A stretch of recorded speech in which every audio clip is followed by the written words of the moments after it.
Are you struggling with the slope of a tangent line in basic calculus, or you don't know how to answer it correctly? Then this video is for you.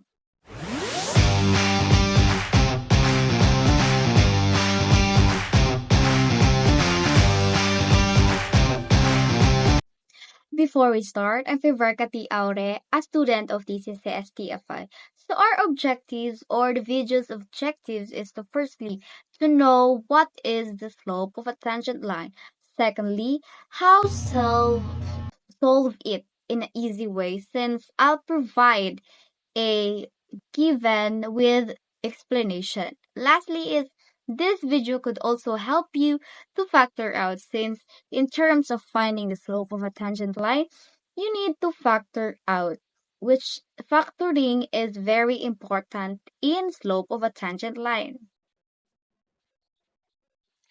So, ang sabi dito ay slope of a tangent line. The tangent line of a curve at a given point is a line that touches the curve or fraction at that point. The tangent line in calculus may touch the curve at any other points, and it also may cross the graph. May cross the graph at some other points as well. The point at which the tangent is drawn is known as the point of tangent C. We can see the tangent of the circle drawn here. So, kapag atin itong i-summary or kung ano nga ba talaga ang slope of a tangent line, so ang tangent line ay isang curve. Ang tangent line ay isang curve talaga. At saka meron itong given point like this. So, ang tawag nito ay given point. At ang given point ay pwede siyang kahit saan ilagay sa curve. Pwede siyang dito, pwede siyang dito, pwede siyang dito, pwede siyang dito. O kahit saang sulok ng curve. At kapag ginuhitan ang isang given point ng tangent line or linya, like ganito, given point ito, tapos lalagyan ng linya ang isang given point, ang mabubuo netong linghin dito ay point of tangency. Yan ang hahanapin ng slope of a tangent line. Yan ang ihahanap ng point of based sa given.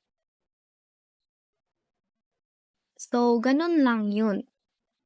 Ang iisipin mo lang talaga ay kapag ang isang curve ay may isang linya or given point at saka may linya or tangent line, then ang kalalabasan ng isang linya or isang ganyan ay point of tangency. Dahil tapos ko nang sabihin or ituro sa inyo kung ano ang slope of a tangent line, ay ito naman ang tatandaan nyo. Ang slope of a tangent line ay may isa siyang formula. Sa nakikita nyo sa baba or sa picture or sa kilid ay, so meron siyang M. M indicates the slope of a tangent line. Therefore, if I'll show you the given, then ang hahanapin yun ay slope of a tangent line. So, it indicates the M. And then equals lim as x approaches to x sub 0, then y minus y sub 0 over x minus x sub 0. O, pwede naman ganun yan siya basahin. And may iba rin siyang way kung paano pag-pronounce or pagbasa nito. So, like, M is equal to lim y minus y sub 0 over x minus x sub 0 as x approaches to x sub 0. So ganyan ang formula. So, itong formula na ito ay napaka-importante dahil ito ay kumukuha sa slope of a tangent line. So, sa next slide is I will show how to solve the slope of a tangent line. So, example 1. So, example 1, we have the find the slope of a tangent line to the curve f of x equals 5x plus 3 at x sub 1. So ang unang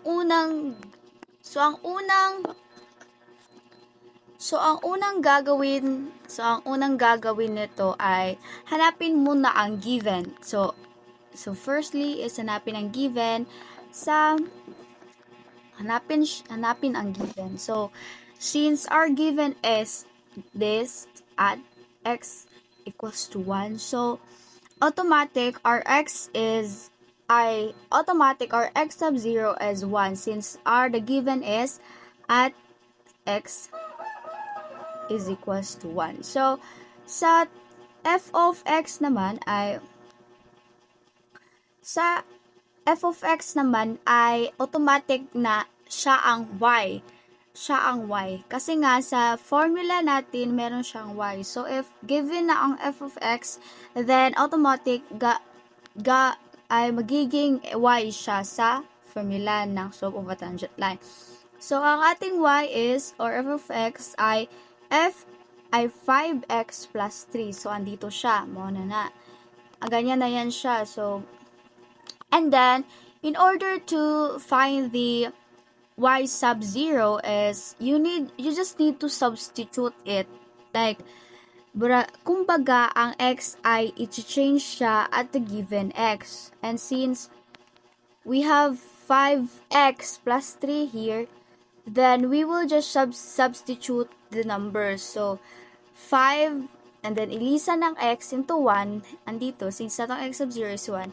So 5 times 1, 5, then plus 3 is equals to 8. So our f of f sub ay times x sub 0 or y sub 0 is 8. So since nahanap na natin lahat ng mga given number sa given ay let's solve it kasi nakita na natin so isolve na natin siya. So as you can see here, andito yung formula niya. Hindi nyo dapat kakalimutan ang formula ng slope of a tangent line kasi ito yung sasalba sa inyo. Joke. Okay na sad. So as you can see, m over lim y minus y sub 0 over x minus x sub 0 as x approaches to x sub 0. So since naano siya, so ang given is na siya. So dali na lang siya i-substitute. So next is lim x as x approaches to 1 kasi we change the x sub 0 since our given is 1. X sub 0 1. So 1 na siya dira 1 na siya. So and then sa y sa y naman ay since we have 5x plus 3 or given mao na atong y. And then since minus siya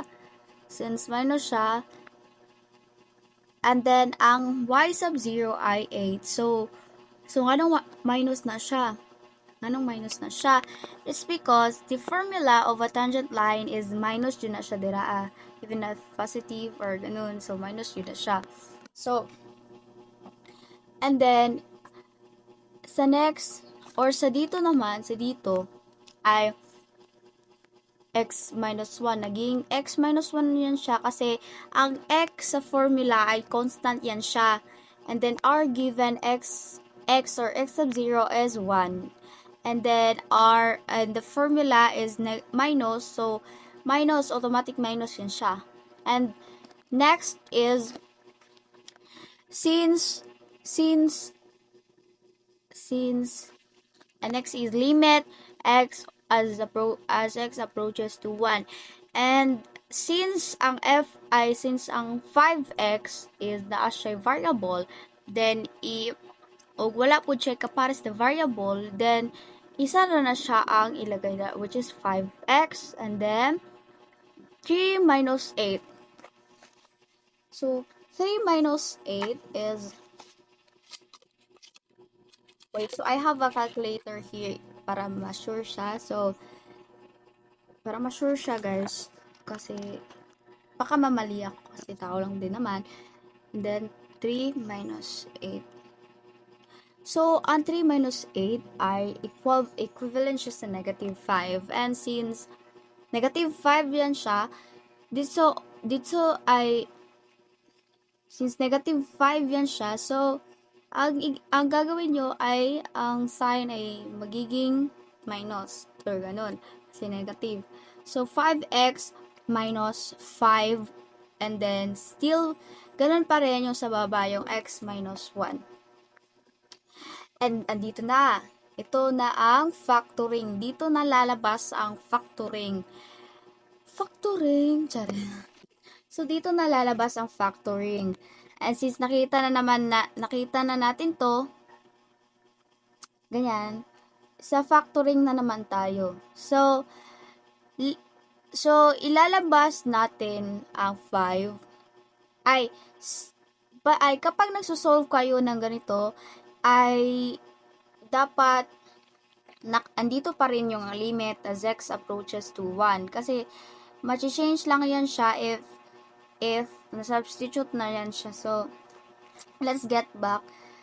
So, limit as x approaches to 1, 5. And since 5 is a constant number, 5 is number siya, and if factor na to na siya, dapat sa gawas yun siya.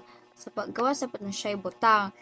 And then, ang x minus 5 is isa lang man ang x, no? Isa lang naman ang x. Nag-iisang x lang naman siya. So, 5x. So, 5 times x.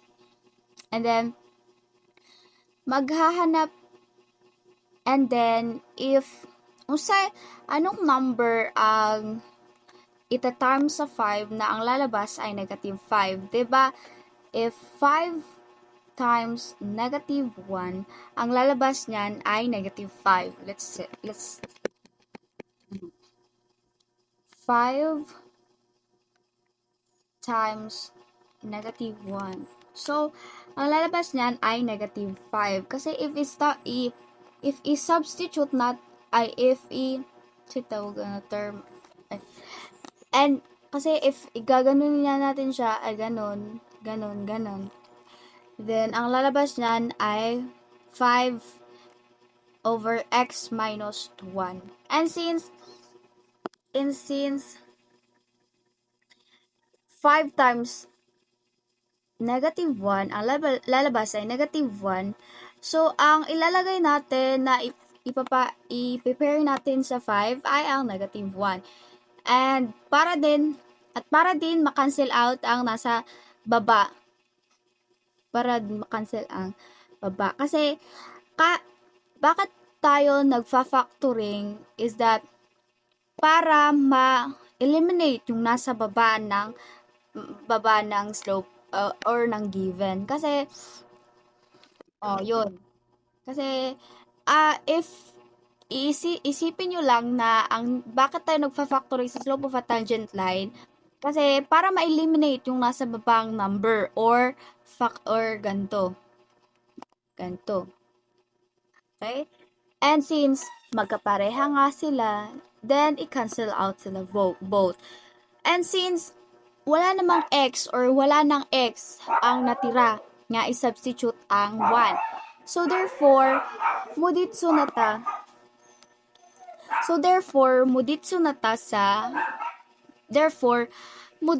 jud ta, no? Muditsu na ta. So, ang answer nato dere is m over 5. Kasi since wala na siyang substitute na x kasi 5 na lang yung natira. So, if ganyan yung case or given, then automatic, that is the answer. So, our answer for this is m is equals to 5. Para mas maintindihan nyo pa, ay may example ako dito, or example number 2.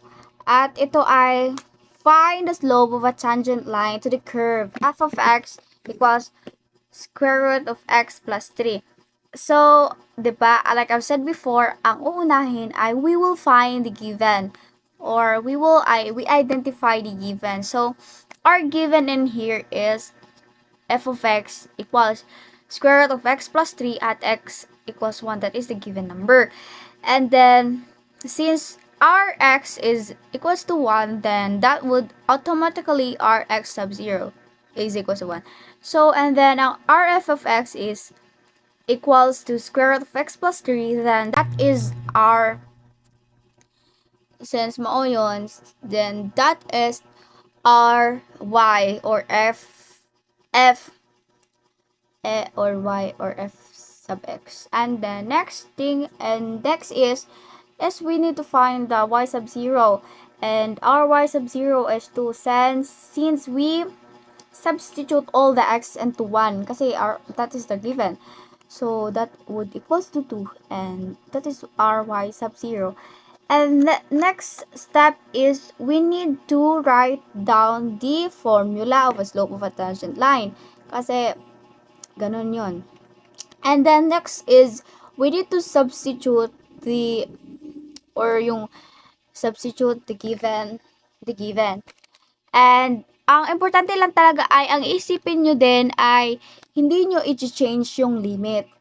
Andyan pa rin yung limit unless na ma-substitute na siya, yun na yun, mawawala na yung limit. Okay, balik tayo. So, since Rf of x is square root of x plus 3, then that would is, so isusulat mo lang siya dito. Isusulat mo lang siya, and then yung y sub 0 is 2. Positive 2. And since the formula is minus, so magiging minus 2 yan siya. Pero positive lang ay gyapon siya. Positive dyan siya still. So next is sa baba naman is x minus 1 since x is constant and minus 1 is the given x sub 0. Okay. So meron na tayong sinubstitute na natin yung given. And the next thing we need to do, since radical to, ita-times natin siya both side by numerator sa katong given. Ganito. But since minus man yan siya, gagawin natin yan siyang plus kasi nga magta-times siya. And okay, so andito na sa numerator ay pag magta-times, ang numerator ng isa dito ay magiging denominator din dito kasi nga i-times siya by the numerator of the given or the given substitute. So that's it. And dito next step is, so our next step is to times them both or multiply them both. And since they have both the sign of the radical, I know na the square root, then x yan. I-crash out natin yan siya because they have the same sign. That is the basta ganun. That is the principle. And then, yun na. Hindi muna natin yan siya ita-times by both. So, yun lang. Stay lang yapon yan siya. X plus 3. Andito. Ganun. Yung x plus 3 yan siya, no?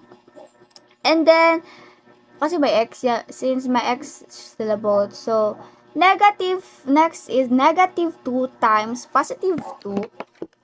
So, ang lalabas dyan sa calculator nyo ay negative 4. So, ilalagay nyo siya, since negative siya, negative 4 din ang ilalagay ay minus 4. Kasi kung positive naman kung kalalabasan, positive 4. Ganyan yan siya. And since negative yung lumabas, then the answer would be x plus 3 minus 4. And sa baba naman or sa denominator ay hindi mo muna siya ita-times. I-combine mo muna yun siya. So, since since dito is x minus 1, then dito is square root of x plus 3 plus 2, then i-combine mo lang yun siya sa baba para hindi ka mamali. So, ganun yan siya. Ganyan yung lalabas nyo. I-combine nyo lang siya. Huwag nyo siyang i-times muna. And then next is, so, andito na tayo sa part na dito. So, since we have x here, we have the x here, ibababa mo lang yung x dito. Oo, x. And then, 3 minus 4. And since wala man yan sila x, puro lang man na sila number, pwede na sila ma-minus. So, 3 minus 4. If kakalcule nyo yan siya, ang lalabas ay minus 1. So, since may x yan siya dyan sa, diba? Nababa na. So, x, that would equivalent to x minus 1. So, mauna na. Mauna na siya sa taas. And then, iba na ay x minus 1 sa baba. So, i-crush out na siya both. Ang mabili na lang kay kani.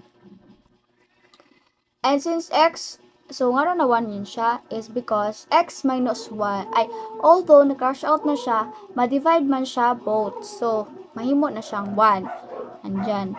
And since sa baba, ang natira na lamang ay yung square root of x plus 3 plus 2. So, ilalagay mo yan siya dito. Andito pa rin yung limit kasi hindi pa naman sinubstitute yun eh. So, yun siya, ganun. This would be, ganyan. So, since na-cancel out na both, and then na-divide, so, 1 over square root of x plus 3 plus 2. So, ganun lang yun. And this, so, nagawa na natin siya na factor out na natin yan siya. So, ang magkawas ka ni, nakalimutan ko sabihin sa inyo. And, next is, andito na is and the next is, we need to substitute the x. Here na. We need to substitute the given x. So, 1 over square root of 1 plus 3 plus 2. Kasi ang x is, andun yun siya sulod sa square root. Andun yun sa sulod sa square root. So, ang x, ang ilalagay natin sa x ay 1. Kasi that is our given. Ang given x sub 0 ay given x. So, look at this. So, diba, ang nakikita, nag-change lamang ay yung x or yung 1. So, ganun lang yun siya. And then, next is to solve. Usay equivalent to sulod sa square root. So, dilisan ninyo, hindi nyo muna siya is square root muna.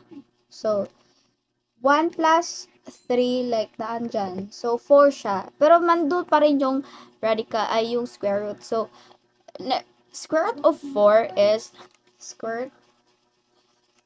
So, ang lalabas dyan ay square root of 4. So, if a square root nimo ang number ay ang 4, that would is 2. So, ang answer na is 2. Ang answer na dyan is 2. If i-calculate ninyo. Pero ay, okay rin naman na sa diri part is i-calculate nyo na siya or para hindi na kayo maghago-hago pa or ganun, pwede na. Pero sa video to ay i-explain ko talaga kung paano in a naman way. Okay, so next is nandito na. So, square root natin yung square root of 4. So, since na may 2 pa naman siya. So, 2 plus 2, ganyan pa rin yun. 1. Ilalagay nyo lang yan siya. So, i-remain nyo lang ang 1 kasi mau na nigawas na answer. So, since square root of 4 is 2, and then may given, ay napay isa ka number nga 2. 2 plus 2, 4, diba? So, our answer is 1/4. So, our answer or M is 1/4. So, paano nga natin yung nakuha? If i-conclusion natin, like sinabi ko sa yung isang example, unang-una ay we need to find the given. Secondly is to write the formula. And next is to substitute, then factoring, cancel out, ganun. And then we can have our answers. And I also answers. Kasi sa slope of a tangent line, mahirap talaga ang slope of a tangent line kasi you need to factor out. You need to do factoring kasi you need to do the factoring. And if you are very you are very not kanang hindi mo talaga alam kung paano mag-factoring, then I think you should learn how to do factoring in order to get the slope of a tangent line, kasi factoring is very important in slope of a tangent line. Yun lang yung masasabi ko, guys. Okay, so yun lang yung example. And yun lang yun, guys. I hope that you learned something new, and I hope that this video will help you in your basic calculus if you're struggling with it. Thank you!